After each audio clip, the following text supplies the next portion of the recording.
پاک علیہ السلام کے دادا جان جن کا نام ہے شیبۃ الحمد عبد المطلب، یہ اپنے بیٹے حضرت عبداللہ رضی اللہ عنہ حضور پاک کے ابا جان کی شادی کے لیے مدینہ طیبہ حضرت وہب کے گھر جا رہے تھے، جن کی بیٹی حضرت آمنہ سے حضرت عبداللہ کا نکاح تھا۔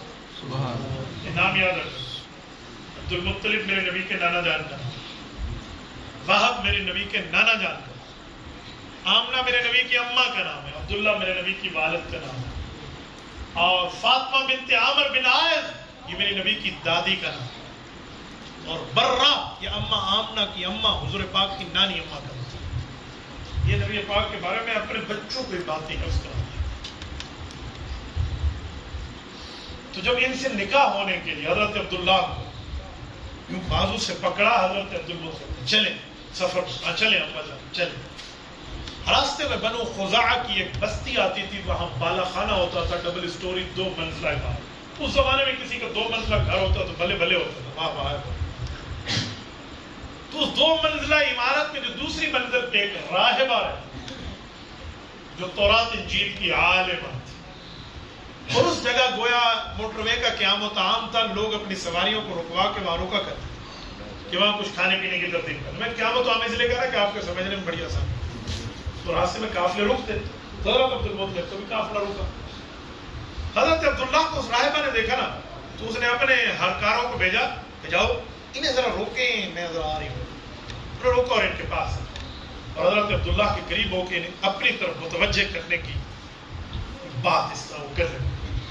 حضرت عبداللہ نے یوں ہاتھ چھٹکا اور فرمایا ان الکریم یحمل عرضہ ودینہ۔ میں شریف خاندان سے، اور شریف خاندان کا بندہ اپنی عزت کا تحفظ بھی کرتا ہے اور اپنے ایمان کا تحفظ۔ سبحان اللہ۔ یہ رسول اللہ کے ابا جان عمر 17 سال، 18 سال میں حضرت عبداللہ کا نکاح ہے، 18 سال یہ اس راستے میں ان کی عمر پوری ہو رہی ہے، اور معاملہ 17 سال میں نکاح کے۔ آج کا بچیوں اور بچوں کو اس طرح کہا جائے کہ 18 سال میں شادی کرا دیں، کہتے ہیں ابھی تو امی ابو کہہ رہے ہیں، تو بھائی بوڑھے بھی ہو جائیں گے تب بھی ماں باپ کو ماں باپ ہی کہیں گے، کوئی چاچا چاچی تھوڑی کہیں گے۔ بچپنے کی شادی بہت اچھی ہوتی ہے، یہ بہت بڑی دلیل ہے ہمارے لیے کہ ہمارے نبی کے والدین کی شادی بچپنے میں۔ تو وہاں سے چلے گئے، شادی ہو گئی حضرت آمنہ رضی اللہ عنہ سے، کچھ عرصہ گزارا اور واپس تشریف لائے۔ اتفاق سے جب واپس آ رہے تھے تو پھر اسی بالا خانے پہ پھر رکے، قافلے وہاں رکتے تھے۔ وہ عورت بھی دیکھ رہی تھی، وہ پھر اتری، حضرت عبداللہ رضی اللہ عنہ دل میں سوچا ہے مصیبت پھر آ رہی، ذہن میں سوچا ہوگا نا۔ عورت ہے، اس نے کہا کہ میں نے آپ سے بات کرنی ہے صفائی کے طور پہ، آپ نے مجھے پچھلی مرتبہ جملہ کہا تھا، اس کا جواب آ رہا۔ اس عورت نے اپنے لیے بہت بڑا گلٹی فیل کیا، کیا ہوا؟ اس نے کہا یہ ہے تورات کے صفات اور یہ ہے انجیل، اس پہ لکھا ہوا ہے آخری نبی کے والد کی شکل کیسی۔ اللہ، میری کتاب مجھے بتاتی ہے کہ وہ تو ہے۔ جب میرا علم مجھے یہاں مجبور کر گیا تو میں چاہتی تھی کہ میں آخری نبی کے اٹھانے والی ہوں۔ میں بھی بدکار نہیں ہوں، میں بھی خاندانی عورت ہوں۔ حضرت عبداللہ رضی اللہ عنہ بات ختم کی اور چل۔ یہ واقعہ جہاں سیرت کی کتابوں میں درجات مصطفیٰ پر ذکر کیا جاتا ہے، اس بات کی بھی دلیل ہے کہ میرے نبی کے آنے سے پہلے میرے نبی کے تذکرے۔ کتنی دلیلیں ہوگی؟ 6۔ حضرت رسول اللہ صلی اللہ علیہ وآلہ وسلم کے والد مکرم دنیا سے رخصت ہو، نبی پاک صلی اللہ علیہ وسلم کے ابا جان نے حضور پاک کو نہیں 10 ماہ، ساری 10 ماہ کہتا ہوں، حضرت رسول اللہ صلی اللہ علیہ وسلم کے والد غالباً آپ علیہ السلام کو 6 ماہ پیٹ میں ہوں گے، یا اس طرح کی ساری کچھ عمر ہے۔ بہرحال والدہ کے پیٹ میں مارا حضرت عبداللہ کا انتقال۔ نبی پاک صلی اللہ علیہ وسلم کی والدہ عدت کہیں بیٹھتی ہے نا، ان کے پسینے سے بھی خوشبو ہوتی ہے۔ اور سہیلیاں کہتی ہیں آمنہ تیرا میاں ابھی ابھی فوت، تھوڑا خوشبو لگانا شروع کر دی تھا۔ الخصائص الکبریٰ میں آمنہ جواب دیتی فرماتی ہے ما شعرت انی حملت، خدا کی قسم میں نے کام نہیں کیا، لیکن جب سے بچہ میرے پیٹ میں آیا مجھے معلوم ہی نہیں ہے میرا جسم خشک ہو رہا ہے. سبحان اللہ. حضرت اماں کا جواب، ماں شعر تو انی ہو گئی، تو مجھے تو پتہ ہی نہیں ہے کہ اس بچے کی تکلیف بھی ہوتی ہے جس کو میں نے پیٹ پر اٹھایا. یہ میرے نبی کا شان اور مقام میرے نبی صلی اللہ علیہ وسلم کے آنے سے پہلے. میرے دوست کو اس سے آگے آئے. حضرت رسول اللہ صلی اللہ علیہ وآلہ وسلم کے دادا جان حضرت عبد المطلب اپنے بیٹے حضرت عبداللہ کی وفات کے بعد 6 سال تک زندہ رہے. حضور پاک نے 6 سال حضرت عبد المطلب اپنے دادا کے ساتھ گزارے. اتنے واقعات کی لسٹ ہے نا میں آپ کے سامنے پیش کروں نا. میں جھوٹ نہیں بولتا، اللہ مدد کھینچ لے گا. ہو سکتا ہے کہ صبح کی اذانیں ہوں. جھوٹ نہیں بول رہا میں اللہ کے گھر میں ہوں، جھوٹ بول رہا مدد کھینچ. آپ طبقات ابن سعد جلد اول باب عبداللہ بن عبد المطلب اٹھائیے اور پڑھتے جائیے کہ حضرت رسول اللہ کے والد کا تذکرہ حضرت امام ابن سعد رحمہ اللہ اس دھرتی کے سب سے پہلے مورخ المتوفى 230 ہجری انہوں نے. اب امام بخاری اس کے 25 سال بعد فوت میں، یہ ان سے پہلے فوت. یہ وہ ہے امام ابن سعد. حضرت عبد المطلب کے اوپر ایک آزمائش کا وقت تھا. حضرت عبداللہ کے انتقال کے بعد نبی پاک کی پیدائش کو 50 یا تفاسیر میں 55 دن رہ رہے پیدائش. یہ جو علم تر کیف فعل ربک باصحاب الفیل میں اس کی تفسیر پر توجہ. ہوا یہ کہ ابرہ ایران یمن کا بادشاہ یہ مدینہ مکہ مکرمہ پہ حملہ ہونے آیا. کہ مکہ والوں نے تیرا کیا بگاڑا؟ کہا جی یہاں پہ ایک بندہ آیا وہ وہاں میں نے ایک کعبہ بنایا تھا، اس نے اس کی توہین کر دی. کہا وہ تو جھوٹا کعبہ تو نے بنایا تھا، تو ٹھیک کیا جس نے. کہا میں اس کے بدلے میں یہ کعبہ گرانے گا. تو گرائے گا کیسے؟ کہ دیکھے نہیں یہ 100 ہاتھی لے کے آیا ہوں، ایک ہاتھی یوں کرے گا اور چل کر وادی محصر میں اللہ آپ کو لے جائے. آپ جب مزدلفہ سے مینا آئیں گے نا حج کا، کیا بات ہے. آپ اس جگہ سے گزریں گے جہاں اس کی ہاتھیوں کو پھر رب نے وہ نشانہ بنایا کہ قیامت تک یہ نشانی بنے. یہ بادشاہ اپنی بادشاہی کی جوہ جلال اور نبی اکرم صلی اللہ علیہ وسلم کی پیدائش سے کچھ دن رہ رہے تھے. عبد المطلب کو بتایا گیا کہ آپ کے کعبہ تو خطرے میں. کہ جی میرا کعبہ ہوتا تو خطرے میں ہوتا. یہ کعبہ عبد المطلب نہیں ہے، یہ کعبہ تو اللہ ہے. جو اللہ اس گھر کا مالک ہے وہ اس کا محافظ بھی ہے، صرف مالک نہیں ہے. تو لوگ دیکھتے تھے کہ عبد المطلب کیسے یقین سے جملہ کرتے اور حضرت عبد المطلب یہ جملہ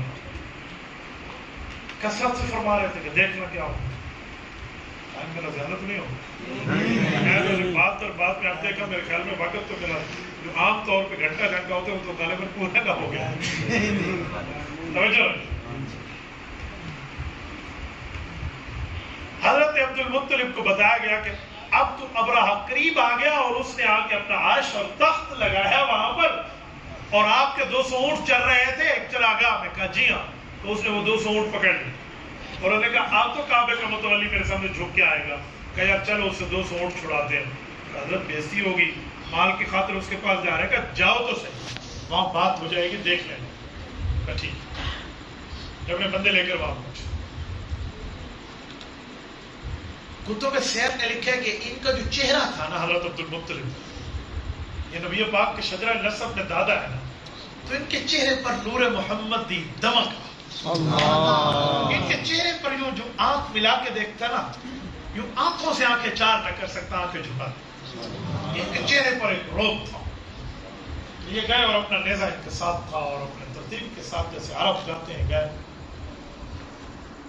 اور وہاں پہ جب ابرہہ کرسی پہ بیٹھا ہوا ان کو دیکھا نا تو وہ اپنی کرسی پہ ٹک نہ سکا اور اسے یہ بھی گوارا نہیں تھا کہ اسے اپنے ساتھ والی کرسی پہ بٹھا دو. وہ انہیں غلام سمجھتا تھا نعوذ باللہ اور خود کو آقا. تو وہ اٹھا ان کے استقبال دے خود بھی نیچے بیٹھ گیا جہاں حضرت عبد المطلب بیٹھے. یہ نور محمد کے ایک روب تھا. کہتے کیسے آئے؟ حضرت عبد المطلب نے کہا کہ میں 200 اونٹ چھڑانے آیا ہوں. یہ جو تو نے میرے 200 اونٹ چوری کیے بادشاہ ہے یا تو کسی نیچ قوم کا لوگوں کے رعایا کے مالوں کے اوپر حملہ آور ہوتے ہو، چوریاں کرتے ہو.